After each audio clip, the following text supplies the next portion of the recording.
Welcome back. मैं लवकेश साय आपका एक बार फिर स्वागत करता हूं आपके अपने यूट्यूब चैनल पर।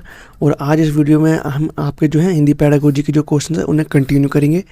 यदि आप इस चैनल पर पहली बार आए हैं तो चैनल को सब्सक्राइब कर लीजिए और बेल आइकन को प्रेस कर लीजिए ताकि आपके पास जो है टाइम टू टाइम जो है न्यू वीडियोज़ की या फिर आपके टीचिंग एग्ज़ाम, चाहे आप किसी भी टीचिंग एग्ज़ाम की तैयारी कर रहे हैं या उससे संबंधित जो इन्फॉर्मेशन है आपके पास टाइम टू टाइम आती रहे, ठीक है। अपडेटेड जो इन्फॉर्मेशन है वो आपके पास आती रहे। और यदि आपने इस चैनल पर आने के बाद इस चैनल की जो है प्रीवियस वीडियोस नहीं देखी है तो उन्हें जाकर जरूर देखें ताकि आप अपने CTET के एग्ज़ाम में 110 से ज़्यादा बल्कि 140 प्लस भी ला सकते हैं यदि आप वीडियोज़ को देखकर जाते हैं तो सभी वीडियोज़ को देखकर, ठीक है।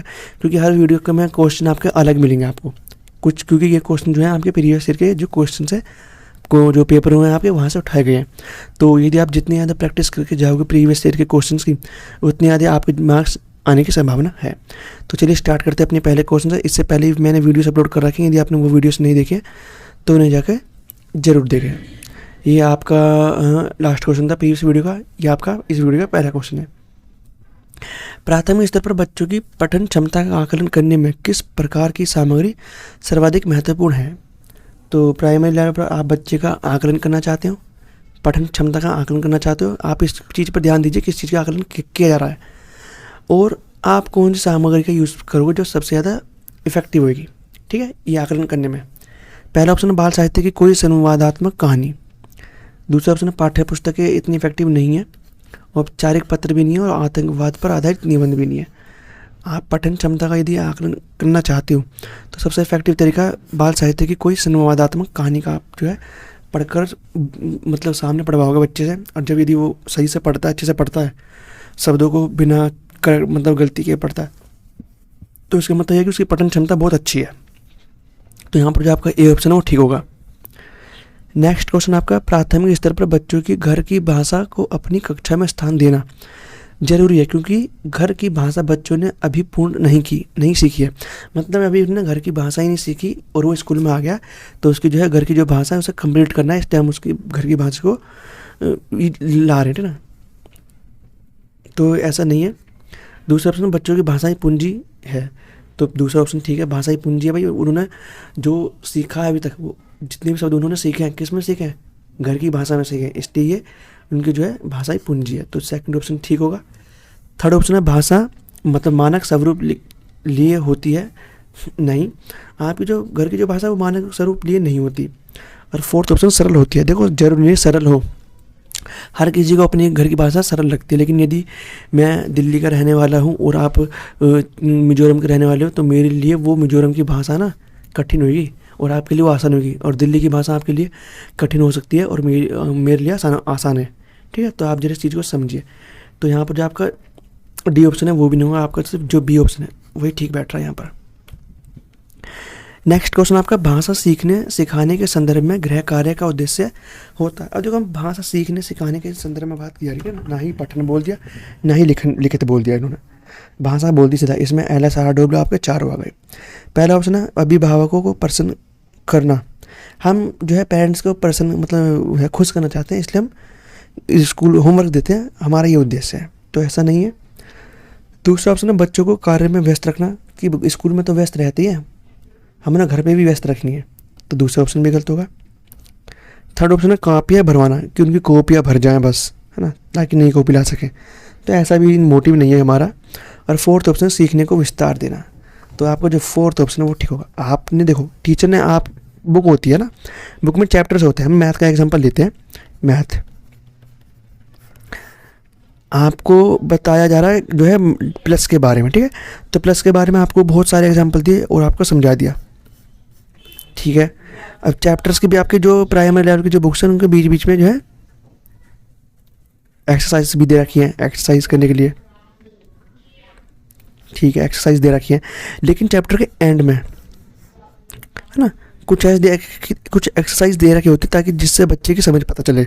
अब टीचर क्या करता है, टीचर ने ये भी करा दी, कुछ नहीं कराई, है ना। अब टीचर ये कहेगा बच्चे देखो ब्लैक बोर्ड पर कुछ क्वेश्चन उतार दिए उसने प्लस के, ठीक है ना, ये क्वेश्चन इन्हें आप घर से करके लिख के आओगे। अब ये क्वेश्चन बिल्कुल अलग है इन क्वेश्चन से, मतलब इसको यहाँ पर यदि क्वेश्चन दिया होता 2 3 प्लस कितना 5 होता है, तो यहाँ पर लिखा होगा कम से कम 3 4 कितना होता है, इस यदि दो संख्या वाले हम प्लस सिखा रहे हैं तो दो संख्या वाले बिल्कुल मतलब सेम टू सेम क्वेश्चन नहीं होगा। तो उससे क्या होगा, बच्चा इनको भी सीख पाएगा। जब इनको सीख पाएगा तो उसकी जो है कॉन्सेप्ट क्लियर होगा कि यार को डिजिट सेम हो रही है लेकिन कॉन्सेप्ट वही लग रहा है और आंसर भी सही आ रहा है। तो क्या होगा, ये भी एक तरीका है। लेकिन हमारा जो अच्छा उद्देश्य है, कौन सा उद्देश्य है, तो आपका फोर्थ ही उद्देश्य है, तो फोर्थ ऑप्शन आपका ठीक होगा। नेक्स्ट क्वेश्चन आपका, भाषा सीखने में होने वाली त्रुटियाँ के संदर्भ में कौन सा कदम असत्य है।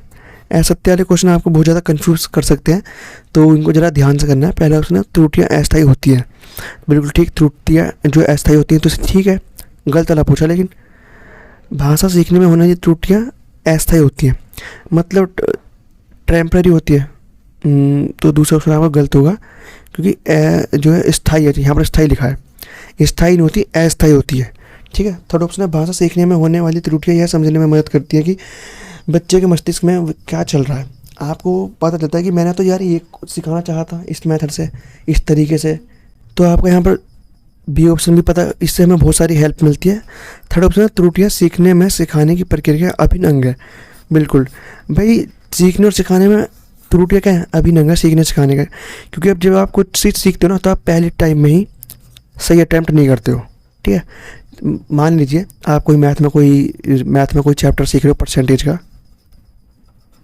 है ना, और टीचर ने सिखा दिया, तो आप कहीं ना कहीं उस पूरे चैप्टर में जो टीचर ने सिखाया, टीचर ने तो सिखा दिया, आपने समझ भी लिया, लेकिन आप कहीं ना कहीं गलती जरूर करोगे उसी क्वेश्चन में, मतलब वैसे ही क्वेश्चन में, बट डिजिट सेम होगी, आप उसमें गलती करोगे। ठीक है।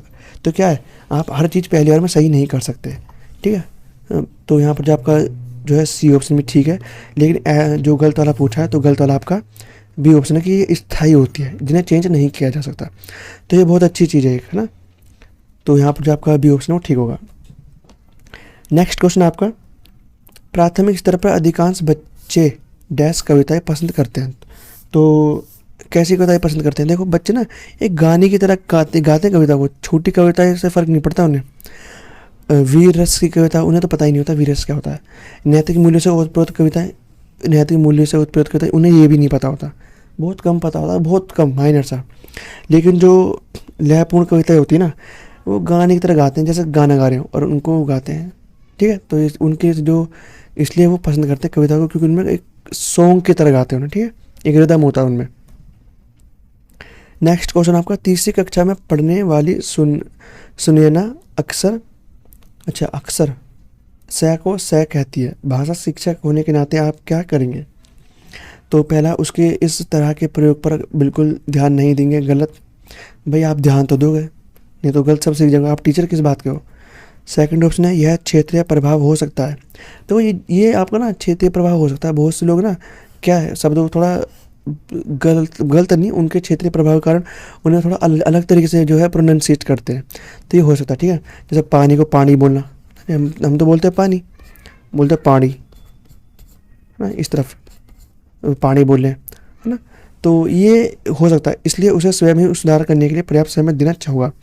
तो यदि उसके क्षेत्र में यदि इस तरीके से बोला जा रहा है तो आप उसे सही प्रोनाउंसिएट करने के लिए बोलोगे। भाई देखो अक्सर ऐसा नहीं होगा। ठीक है। ठीक है। इसको सही पढ़ेगी वो। ठीक है। तो यहाँ पर आपको उसे बताना है कि कैसे सही पढ़ना है। तो आप क्या करो, इसलिए उसे स्वयं ही सुधार करने के लिए पर्याप्त समय देंगे। आप टाइम दोगे, आप उसे बता दोगे कि आपने गलती करी है, अब उसे कैसे सुधारना, आप उसकी हेल्प भी कर सकते हो, टाइम भी दे सकते हो। ठीक है ना। कुछ चीज़ें ज़्यादा टाइम पर ठीक होती हैं, तो यहाँ पर आपका जो बी ऑप्शन है वो ठीक होगा। नेक्स्ट क्वेश्चन आपका, अमित पढ़ते समय कठिनाई का अनुभव करता है, वह डैश से ग्रसित है। अब देखो डिस्ग्राफिया होता है आपकी जो है चीज़ों को पकड़ने में, लिखने में, खासकर हम लिखने में बोलते हैं इसको। अफेजिया नहीं होगा, डिसकैलकुलिया आपका मैथ से होगा। ठीक है ना। फिर बचा आपका डिसलेक्सिया में इसलिए पढ़ने में दिक्कत कर रहा है कि मिरर इमेज बना रहा है वो। माँ को बहा पढ़ रहा है, फा को बा पढ़ रहा है, इस तरीके से, तो वो क्या कर रहा है, दिक्कत हो रही है। और दिक्कत को हम किस नाम से जानते हैं, डिसलेक्सिया के नाम से जानते हैं। ठीक है। तो यहाँ पर जो आपका बी ऑप्शन है वो ठीक होगा। नेक्स्ट क्वेश्चन आपका, दी गई सहायक सामग्री में से शेष से भिन्न सहायक सामग्री चुनिए। मतलब जो और से अलग है ना, आपको वो टीचिंग मटेरियल, आपको टीचिंग एड बताना है। पहला ऑप्शन आपका टेलीविज़न, ठीक है। दूसरा पत्र पत्रिका, ठीक है। तीसरा बाल साहित्य समाचार। देखो ये ना नॉन इलेक्ट्रिकल मटेरियल है, नॉन इलेक्ट्रिकल, क्या मतलब जो इलेक्ट्रिकल नहीं है, नहीं है। और ये सब क्या है, ये जो टेलीजन वो इलेक्ट्रिकल है, बिजली से चलता है, तो ये और से अलग हुआ, तो ये ऑप्शन आपका ठीक होगा। नेक्स्ट क्वेश्चन आपका, प्राथमिक स्तर पर एक अध्यापिका संज्ञा पढ़ाते समय पहले संज्ञा की परिभाषा देती है, ठीक है, जो उसने परिभाषा दी, ठीक है, परिभाषा, उसके बाद उससे संबंधित उदाहरण देती है, मतलब फिर एग्जाम्पल दे रही है। अध्यापिका व्याकरण शिक्षण की कौन सी विधि अपनाती है, तो कौन सी जो है मेथड का यूज़ करिए आपको बताना। देखो पहले आपने उसको जो है संज्ञा के बारे में बता दिया, मतलब पहले आपने उसे एग्जाम्पल नहीं दिए, पहले आपने उसे रूल बता दिया, रूल या डेफिनेशन बोल सकते हैं, ठीक है। जब आपने डेफिनेशन बताया फिर आप उसको एग्जाम्पल दे रहे हो, तो जो रूल्स है या फिर डेफिनेशन पहले आपने उसको बता दिया, फिर आप उसे एग्जाम्पल दे रहे हो, ये कौन सा मेथड होता है, निगमनात्मक विधि होती है। आगमनात्मक विधि में क्या होता है, पहले हम एग्जाम्पल दे दिए बहुत सारे, फिर हमने बताया भाई अब इसका रूल बनाओ तुम, ठीक है। तो जो है ये जो सी ऑप्शन है आपका यहाँ पर वो ठीक होगा। लास्ट क्वेश्चन है इस वीडियो का, प्राथमिक स्तर पर हिंदी भाषा सिखाने का सर्वोपरि उद्देश्य है, तो हम प्राथमिक स्तर पर क्यों पढ़ा रहे हैं आपको बताना है हिंदी भाषा, और हमारा सबसे ज़्यादा बड़ा उद्देश्य क्या है। भाषा की कठिन बातों को सरलता से समझना, ये उद्देश्य नहीं है, देखो बहुत मोटा मोटा बताएं तो। दूसरा ऑप्शन है भाषा के मानक स्वरूप, देखो मानक स्वरूप हम बच्चे को इस लेवल पर नहीं पढ़ाते। थर्ड ऑप्शन व्याकरण के नियमों को पूर्णतः आत्मसात करना, बच्चे को हम प्राइमरी लेवल पर जो है ग्रामर पढ़ाते ही नहीं है, बुकों से नहीं पढ़ाते, टीचर थोड़ा थोड़ा बता सकता है, वो बात अलग है। और यहाँ बोला आत्मसात कर ले पूर्ण तरीके से, भैया हम छोटी छोटी चीज़ें बता रहे हैं, वो भी माइनर सी हल्की फुल्की, ठीक है, और उसको भी बच्चा भूल जाता है प्राइमरी लेवल पर। और फोर्थ ऑप्शन है भाषा के विभिन्न प्रयोगों की क्षमता का विकास करना, तो यहाँ पर आपका डी ऑप्शन ठीक होगा कि भाषा का प्रयोग हम अलग अलग परिस्थितियों में कर सकें, तो ये तो हमारी क्षमता है भाई, हमारी क्षमता क्या है, मैं किसी भी परिस्थिति में कर सकता हूँ इस काम को, है ना। यदि मेरी किसी काम को करने की ये क्षमता है तो मैं किसी भी जो है सिचुएशन में कर सकता हूँ, तो यहाँ पर जो आपका डी ऑप्शन है वो ठीक होगा। इसी तरह भाषा की क्षमता है, भाई भाषा को तुम मेरे से कहीं भी बुलवा लो, कहीं भी एक्सप्रेस करवा लो, नाटक में, चर्चा में, ठीक है ना, डिबेट में, किसी स्टेज पर खड़े करके मैं बोल सकता हूँ, तो यहाँ पर जो आपका डी ऑप्शन है वो ठीक होगा। आज इस वीडियो में हमने आपके जो है हिंदी पैडागोजी के 10 क्वेश्चन करे हैं। मैं डेली इस चैनल पर आपकी एक पैडागोजी की वीडियो 6:30 बजे और एक वीडियो आपकी चाइल्ड डेवलपमेंट की 6 बजे अपलोड करता हूँ। यदि आपने वो वीडियोस अभी तक नहीं देखे तो इन्हें भी जाकर जरूर देखें, और यदि आप इस चैनल पर पहली बार आए तो चैनल को सब्सक्राइब करें, ताकि आने वाले टाइम में आपके चाहे कोई भी स्टेट टेट एग्ज़ाम हो, चाहे वो CTET हो, चाहे कोई भी अदर स्टेट टेट एग्ज़ाम हो, उससे रिलेटेड जो क्वेश्चन है आपके, उससे जो रिलेटेड क्वेश्चन है, थ्योरीज है, उन सभी को इन चैनल पर मैं प्रोवाइड करूँगा आपको वीडियोस बनाकर, ठीक है। तो चैनल को जरूर सब्सक्राइब करें। तो चलिए मिलते हैं नेक्स्ट वीडियो में।